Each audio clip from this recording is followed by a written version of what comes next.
জীবনে যেটা চেয়েছি সেটা পাইনি, যেটা পেয়েছি সেটা চাইনি। এরকম হয়তো আমাদের সকলের সাথেই হয়ে থাকে। কারণ আমি বিশ্বাস করি ভগবান আমাদের যেটা দিয়েছে ভালোর জন্যই দিয়েছে। আর সব থেকে বড় কথা কর্মফলকে না আমি ভীষণভাবে বিশ্বাস করি। আমি বিশ্বাস করি আমি আজকে যেটা করছি সেটা আমি কালকে নিশ্চয়ই ফেরত পাবো।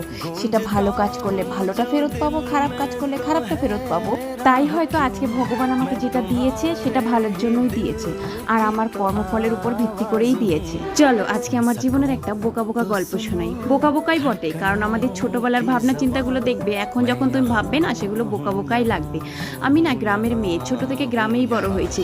কিন্তু আমি যখনই শহরে আসতাম আমার দাদু দিদার সাথে, আমি না ভাবতাম ইস আমার বাড়ি যদি এই শহরে থাকতো কতই না ভালো হতো।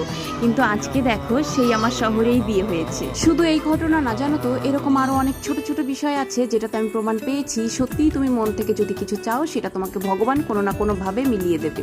তাই সকলের জন্য বলছি, ভালো কিছু ভাবো, ভালো কিছু করো, নিশ্চয়ই তোমার সাথে ভালো কিছু হবেই হবে।